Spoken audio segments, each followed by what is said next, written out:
Hello students, last క్లాస్లో already corporate accounting అనేది ఎందుకు అని ఒక ఇంట్రడక్షన్ అయితే నేను ఇచ్చాను. మీరు ఆల్రెడీ ఫస్ట్ ఇయర్లో చదువుకున్నటువంటి ఫైనాన్షియల్ అకౌంటింగ్కి అడ్వాన్స్డ్గా ఈ కార్పొరేట్ అకౌంటింగ్లో కొన్ని టాపిక్స్ నేర్చుకుంటారు. ఈ కార్పొరేట్ అకౌంటింగ్ అనేది పూర్తిగా కూడా ప్రాబ్లమేటిక్ పేపర్ కనుక మీరు ఒక 200 పేజెస్ నోట్స్, ఎందుకంటే 5 యూనిట్స్లో కూడా ప్రాబ్లమ్స్ ఉంటాయి, అలాగే థియరీ కూడా ఉంటుంది. మీరు ఏం చేస్తారంటే ఒక 200 పేజెస్ వైట్ నోట్స్ మెయింటైన్ చేయండి. కార్పొరేట్ అకౌంటింగ్లో యూనిట్ 1 సిలబస్లో ఫస్ట్ టాపిక్ ఏంటంటే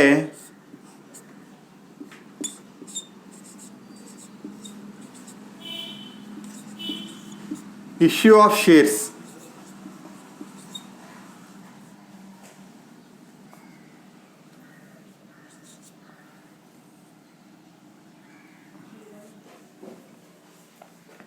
ఇష్యూ ఆఫ్ షేర్స్ అయితే షేర్ అంటే ఆల్రెడీ ఇంతకుముందు చాలాసార్లు చెప్పుకున్నాము. ఒక కంపెనీ లేదా జాయింట్ స్టాక్ కంపెనీలో నార్మల్గా అయితే ఒక సోలో ట్రేడర్లో సొంత వ్యాపార బిజినెస్లో ఆ సోలో ట్రేడర్ ఒక్కడే క్యాపిటల్ మొత్తాన్ని పెడతాడు. ఒక పార్ట్నర్షిప్ ఫామ్, భాగస్వామి సంస్థ చూసుకుంటే అందులో ఎంతమంది అయితే ఆ బిజినెస్ని స్టార్ట్ చేశారో ఆ పార్ట్నర్స్ అందరూ క్యాపిటల్ పెడతారు. కంపెనీకి వచ్చేసరికి క్యాపిటల్ ఎవరు పెడతారు అంటే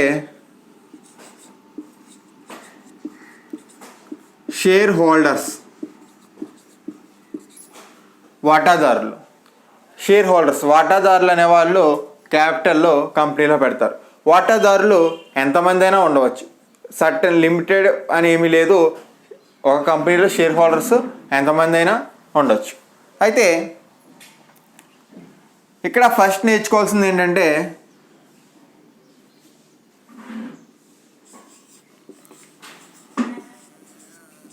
షేర్ క్యాపిటల్ అంటే ఏంటో నేర్చుకోవాలి. రెండవది share holder. 3 share.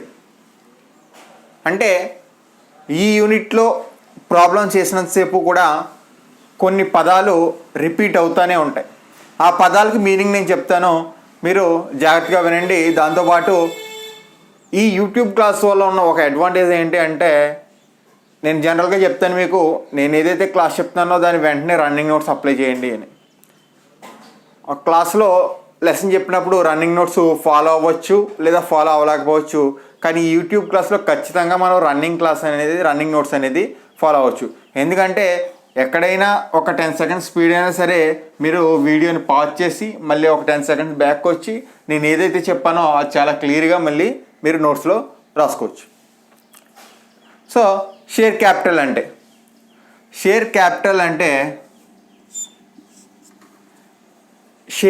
Capital is a amount that raises by the company from it's share holders. మళ్ళీ చెప్తున్నా, share capital is the amount raises by the company from it's share holders.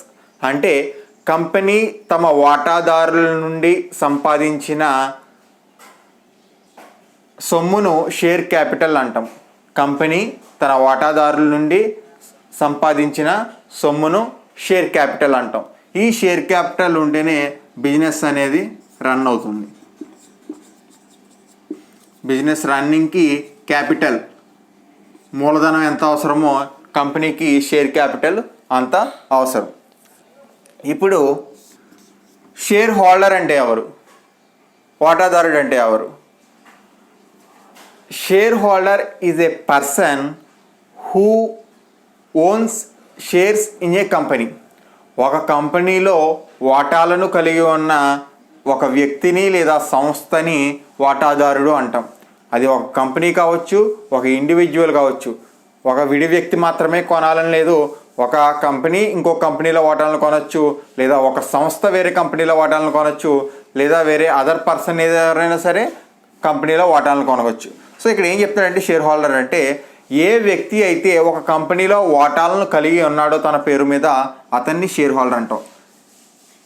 Share holder is a person who owns WONS owns shares in a company, shareholder. Okay, next share అంటే ఏంటి? Share is a part of share capital.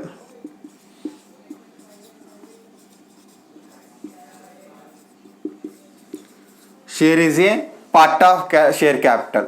Share క్యాపిటల్లో ఒక భాగాన్ని, ఒక చిన్న మొత్తాన్ని share అంటాం, వాటా అంటాం. వాటా అంటే పార్ట్ ఆఫ్ షేర్ క్యాపిటల్, వాటా మూలధనంలో ఒక భాగాన్ని షేర్ అని అంటాం. సో రన్నింగ్ నోట్స్లో ఇదంతా కూడా యాజ్ ఇట్ ఈస్గా ఉండాలి. దిస్ ఈజ్ నాట్ నెసరీ, ఇది అవసరం ఉన్నా లేకపోయినా. షేర్ క్యాపిటల్ అంటే ఏంటి, షేర్ హోల్డర్ అంటే ఏంటి, షేర్ అంటే ఏంటి, రన్నింగ్ న్యూస్లో పూర్తిగా రాయండి.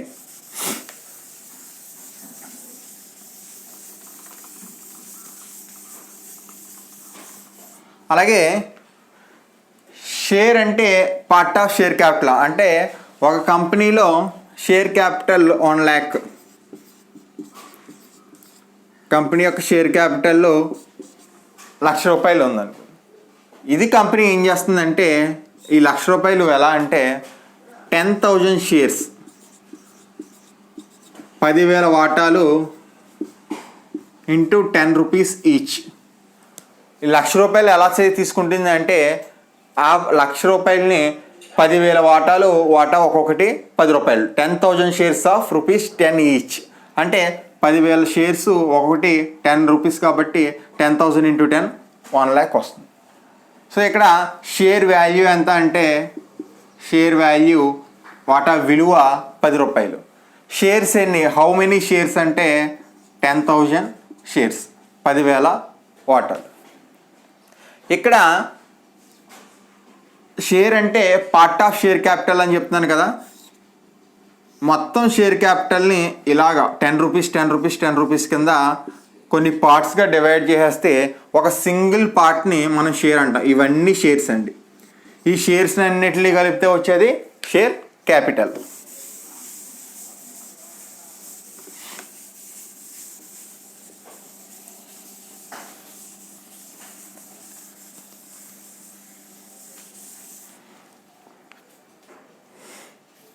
Okay, next types of shares.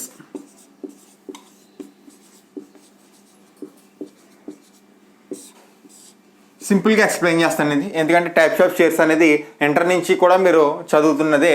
ఏంటి అంటే there are majorly 2 types of shares. First one is equity shares, second one is preference shares. Equity వాటాలు, ప్రిఫరెన్స్ షేర్స్ ఆధిక్యపు వాటాలు. ఇక్కడ ఈక్విటీ వాటాదారులు ఏమంటామండి, real owners of the company. ఒక కంపెనీకి నిజమైన ఓనర్, యజమాని ఎవరు అంటే ఈక్విటీ షేర్ హోల్డర్ అంటాం. ఒక కంపెనీకి నిజమైన ఓనర్, యజమాని, equity share holder is the real owner of the company అని ఎందుకు చెప్తాము? ఇక్కడ రియల్ ఓనర్ అని ఎందుకు అంటున్నాం అంటే if the company earns more and more profits, కంపెనీకి అనేక లాభాలు వస్తుంటే ఆ లాభాలను ఎంజాయ్ చేసేవాడు equity share holder. Otherwise if the company getting more and more losses, company ఇంకా నష్టాల్లో కూరిపోతుంటే ఆ నష్టాన్ని భరించేది కూడా equity share holder. So real owner అని ఎందుకు అన్నామంటే ఎక్కువ లాభం వచ్చినా తీసుకునేది ఈక్విటీ షేర్ హోల్డరే, నష్టం వచ్చినా భరించాల్సింది ఈక్విటీ షేర్ హోల్డరే. అందుకని ఈక్విటీ షేర్ హోల్డర్ని real owner of the company అని అంటాం. ప్రిఫరెన్స్ షేర్స్, ప్రిఫరెన్స్ అంటే తెలుగులో ఆధిక్యపు వాటాలు అని చెప్తున్నాం. ఎందుకు అంటే వీళ్ళు ఫిక్స్డ్ డివిడెండ్ అండి. డివిడెండ్ అంటే తెలుసు కదా, షేర్ హోల్డర్స్కి కంపెనీ ఇచ్చే ప్రాఫిట్లో ఒక భాగాన్ని డివిడెండ్ అంటాం. షేర్ హోల్డర్స్కి వచ్చిన లాభాలను కంపెనీ పంచుతుంది కదా, ఇది part of profit that distributed by the company to each share holders. Company తన లాభాల్లోని వాటాదారులకు ఇచ్చే ఒక మొత్తాన్నే డివిడెండ్ అంటాం. సో ఇక్కడ చెప్పాను ఆల్రెడీ, ఈక్విటీ షేర్ హోల్డర్స్కి డివిడెండ్ ఎక్కువ రావచ్చు, తక్కువ రావచ్చు. ఆ ఎక్కువ తక్కువ అనేది కంపెనీ ఎర్న్ చేసిన ప్రాఫిట్స్ మీద డిపెండ్ అయి ఉంటుంది. కానీ ఇక్కడ అలా కాదు. ప్రిఫరెన్షియల్ షేర్ హోల్డర్స్కి ఫిక్స్డ్ డివిడెండ్ ఒక 10% అంటే ఆ 10% కూడా ఖచ్చితంగా వాళ్ళు పెట్టిన అమౌంట్ మీద. ఇక్కడ ప్రిఫరెన్స్ షేర్ హోల్డర్స్ అందరూ కలిపి 1 lakh షేర్స్ ఉంటే 1 lakh మీద 10% అంటే 10,000 కంపెనీకి ప్రాఫిట్ వచ్చినా లాస్ వచ్చినా ఈ 10,000 డివిడెండ్ మాత్రం వీళ్ళకి ఖచ్చితంగా పే చేయాలి. There is no alternative. కంపెనీకి లాస్ వచ్చిందని 10,000 పే చేయకుండా ఉండదు, లాభాలు వచ్చాయని 10,000 కంటే ఎక్కువ పే చేయడం కూడా ఉండదు. ఈ విధంగా company earns profit or the company gets in losses, the fixed dividend must be distributed to preferential shareholders in a regular intervals. అంటే వాళ్ళ యొక్క టైం వచ్చేసరికి ఖచ్చితంగా డివిడెండ్ చెల్లించాల్సిందే.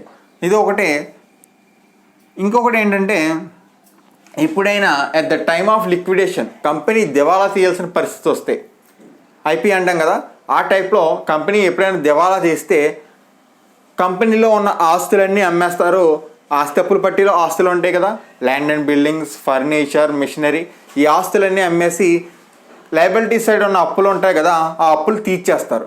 ఆ తీర్చినప్పుడు ఈక్విటీ షేర్ హోల్డర్స్ కంటే ముందు ఎవరికి అప్పు తీరుస్తాము అంటే ప్రిఫరెన్షియల్ షేర్ హోల్డర్స్ తీరుస్తాం. ప్రిఫరెన్స్ ఆధిక్యము అని ఎందుకు అన్నాము అంటే వీళ్ళకి ఈ ఆధిక్యం ఉంది. ఏ ఆధిక్యం అంటే ఫిక్స్డ్ డివిడెండ్ తీసుకునే ఆధిక్యం ఒకటే. అలాగే ఎప్పుడైనా కంపెనీ దివాలా తీసినప్పుడు మొదటగా ఎవరికి చెల్లించాలి అంటే డబ్బుని ప్రిఫరెన్షియల్ షేర్ హోల్డర్స్కి చెల్లించాలి. So equity shares, preferential shares. Equity share హోల్డర్స్ని రియల్ ఓనర్స్ అంటాము. లాభాలు వస్తే ఎక్కువ లాభాలు తీసుకుంటారు, నష్టం వస్తే భరించాలి. ప్రిఫరెన్షియల్ షేర్ హోల్డర్స్కి ఎప్పుడు కూడా ఒక స్థిర డివిడెండ్ అనేది ఫిక్స్డ్గా ఇవ్వాలి. అలాగే at the time of dissolution or liquidation of company they should be paid first. Types of shares ఇంకా టచ్ చేయట్లేదు, మీరు ఆల్రెడీ చదివారు. ప్రిఫరెన్షియల్ షేర్స్లో టైప్స్ ఉంటాయి. Redeemable preference shares, irredeemable preference shares, అలాగా ఒక 8 టైప్స్ వరకు ఉంటాయి. అవి ఈ సిలబస్లో లేదు కనుక నేను ఇంకా బ్రీఫ్గా వెళ్ళట్లేదు. Next types of share capital. Types of shares వేరు, టైప్స్ ఆఫ్ షేర్ క్యాపిటల్ వేరు. ఇది వాటా మూలధనంలో రకాలు. తెలుగు మీడియం కూడా ఖచ్చితంగా ఫాలో అవ్వండి. టైప్స్ ఆఫ్ షేర్ క్యాపిటల్ అంటే వాటా మూలధనంలో రకాలు. ఏంటి వాటా మూలధనంలో రకాలు అంటే,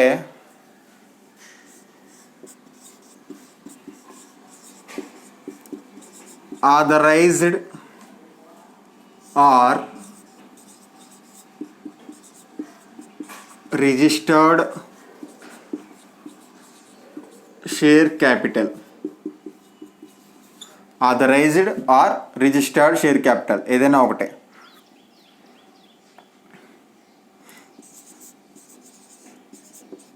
అధికృత లేదా నమోదు చేయబడిన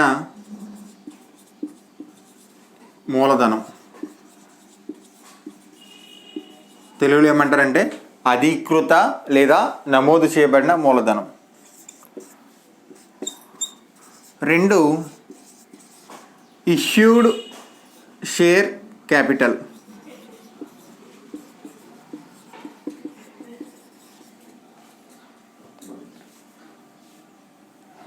తెలుగులో జారీ చేయబడిన వాటా మూలధనం. జారీ చేయబడిన వాటా మూలధనం. 3 సబ్స్క్రైబ్డ్ షేర్ క్యాపిటల్, చందా అయిన వాటా మూలధనం. 4 పెయిడప్ షేర్ క్యాపిటల్, చెల్లించిన వాటా మూలధనం.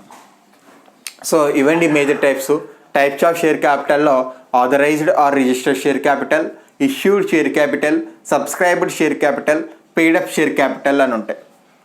ఏంటి ఇవి అంటే ఆథరైజ్డ్ అధీకృత, రిజిస్టర్డ్ నమోదు చేయబడిన. నమోదు చేయడం, నమోదు ఎక్కడ చేయబడుతుంది అని అంటే ఏదైనా ఒక కంపెనీ స్టార్ట్ చేసే ముందు కంపెనీకి ఎంఓఏ అనేది కంపల్సరీ, మెమోరాండం ఆఫ్ అసోసియేషన్ అని మీరు ఇంతకు ముందు చదివారు.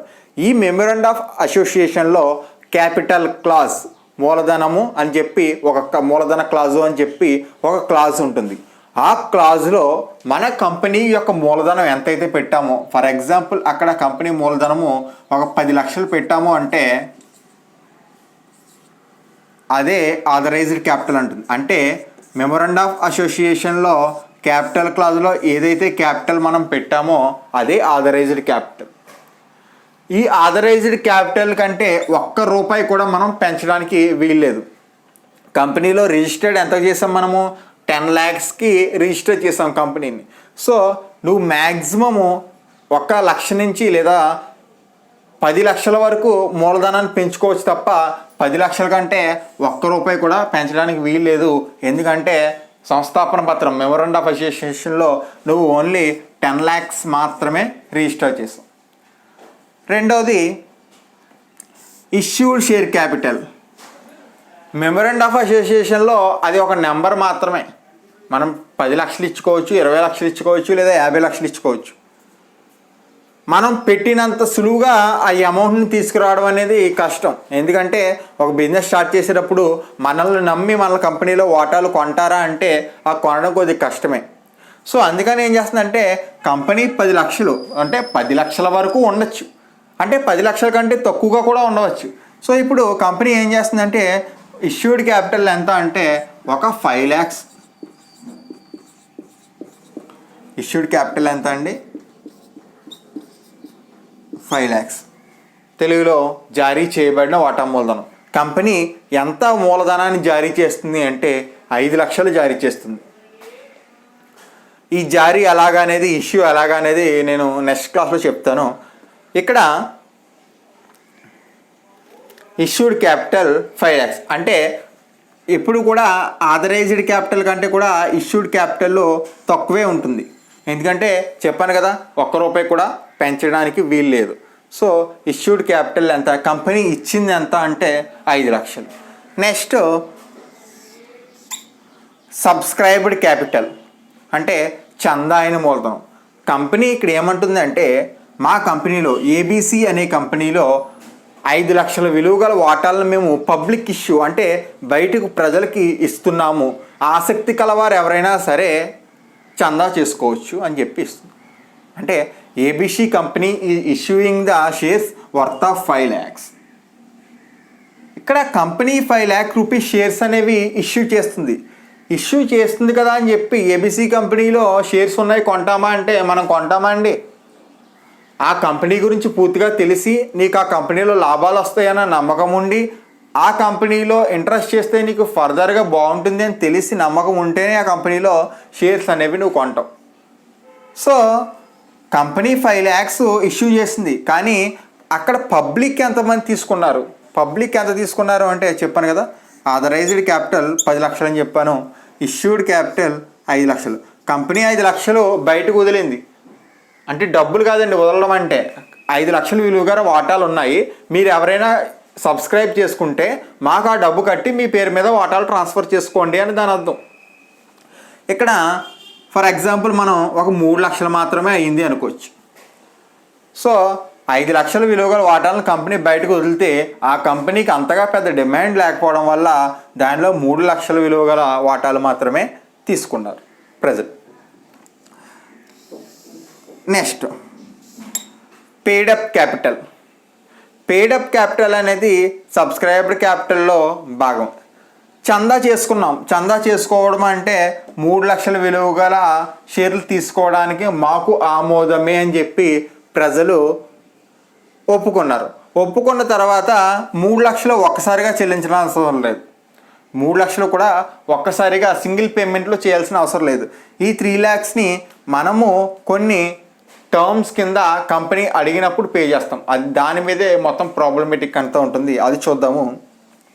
కొంతమంది కొంత అమౌంట్ కట్టిన తర్వాత ఇంక కట్టకుండా వదిలేస్తారు. అంటే 3 లక్షల విలువ గల షేర్లు తీసుకోవడానికి ఓకే అని చెప్పారు. కానీ అందులో వాళ్ళు ఎంత చెల్లించారంటే 2,55,000 2.5 lakhs మాత్రమే చెల్లించారు. సో చూడండి ఎలా తగ్గుతూ వచ్చిందో.